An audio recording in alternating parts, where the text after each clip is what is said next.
welcome back to another week here in our garden. It's beautiful out here in Alberta. It's been super hot, really dry, so it's making our plants look a little bit sad, but we're trying to deal with it. So this is week 4 on our tour, and let's get started. If you haven't seen the other videos, make sure you go back and watch those, and like and subscribe. As you can see, our tomatoes in our first row are looking so nice and green. We've had to be watering these manually ourselves, a lot of hand watering the last couple weeks because we've just had absolutely no rain here. Our peppers are starting to look really good, some really tall, bushy ones in there. So that's so exciting. We also have a lot of flowers on a bunch of those peppers. So soon those will start to develop peppers and we'll really be able to tell which spicy pepper is what, because that was a multi-pack seed. At the back fence, you can see our tomato peppers are starting to do really good. They're starting to climb their way up. We keep going in there and helping train them up their fence line. So that's really good. Moving along, we've got our center tomato patch. It's really filled out over the last week, especially since our last video. Everything's really grown. It's looking so much better, so much healthier.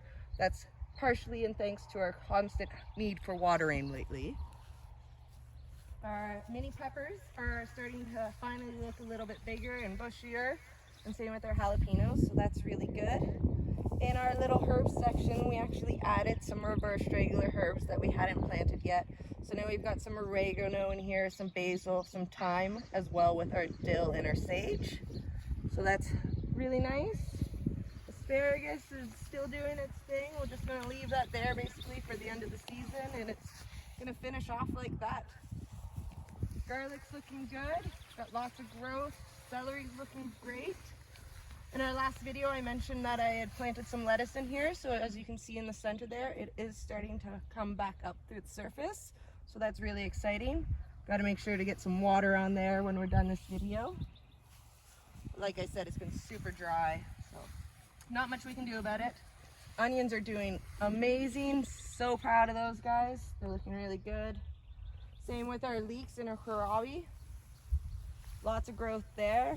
Looking down our one fence line, our peas need a little bit of training, so we'll be working on that this week, trying to get them going up the fence, because they're definitely long enough and tall enough to start really using that fence to their advantage and start climbing up.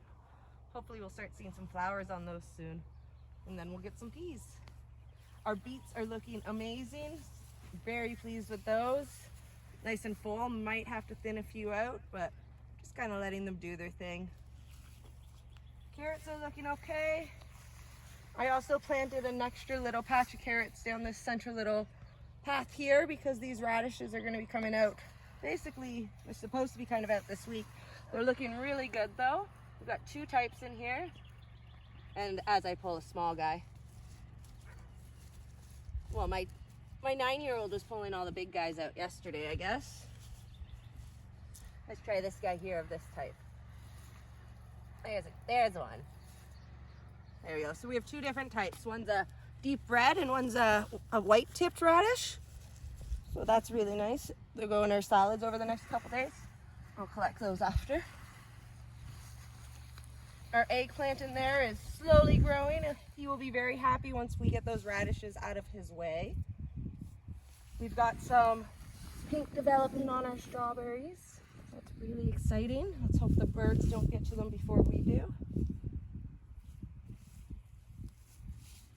Our triangle fence is looking really good here. Lots of growth on our green beans here. And I'm very pleased to say there is 3 cucamelons around the fence now instead of just the 1.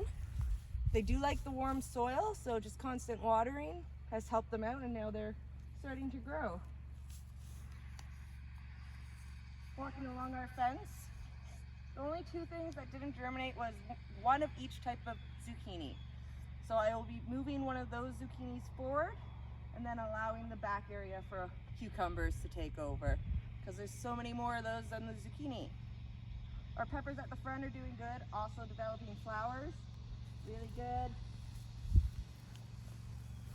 Our little tiny bean here, thought he wasn't doing very good, but he's got flowers, so he's going to start actually growing a bean soon instead of growing taller. We're just going to let it grow the way it wants to, because that one's my son's and that one's up to him to kind of take care of. Our marigolds are getting nice and tall. Hopefully they'll get some flowers soon. And then looking in behind me at our raised beds, they're looking really, really nice. The brassicas are getting big. The companion planting we've been attempting this year has been working really well, as we haven't got our hoops up yet. So the green onions around our brassicas are definitely helping keep away the little white butterflies. I'm not seeing any sign of them there. And then we also have nasturtiums planted in the corners, so they will also help deter any critters. But everything's looking really good. It's getting nice and tall. Hopefully soon we'll start to see like some actual Brussels sprouts developing, or some broccoli heads or cabbages. It will all come in time. It's all about patience. Along the sides, I've got a couple little cherry tomatoes growing there. If they get a little bit too tall or become a nuisance, they won't get to stay, unfortunately, but they are doing quite nice and actually have our first flowers on them. On the other side, I added a few more brassicas, so cabbage and a bunch more broccoli to give them more of a chance, and then a couple of my straggler herbs. So we have rosemary, oregano, and thyme. Here at the end, zucchini or cucumbers here are looking really good. Got to thin some of those out and spread them out along the fence. That's my plan for this week. Same with our spaghetti squash. It's grown quite a few out of there, so I'll have to spread that out a bit and maybe even, unfortunately, get rid of one or two, unless I can find a home for them elsewhere. Our scarlet runner beans are really starting to grow, so hopefully they'll start to climb up the fence soon too. That's looking all really nice. Super happy with that. Corn bed is looking really good. We're really happy with that. We've got one of each type of squash, so a butternut and an acorn squash. We've got our corn going, and then over the weekend I added in our bean seeds. So there's been bean seeds planted now, and they will start to pop up over the next week and add to our corn and squash to create our Three Sisters bed. So more of that companion planting I was talking about. If you're interested about learning more about companion planting, shoot me a message in the comments and I can definitely do more videos on that. And then we've got our potatoes, last but not least. They look a little bit dry today, but that's okay. We've had no rain. They're gonna get their water soon. And that's it for today's video, so thanks for watching our video. If you haven't liked and subscribed, make sure you do that. And make sure you click on that little bell notification so that you get the notifications when we upload our next video. We'll see you next week. Bye now.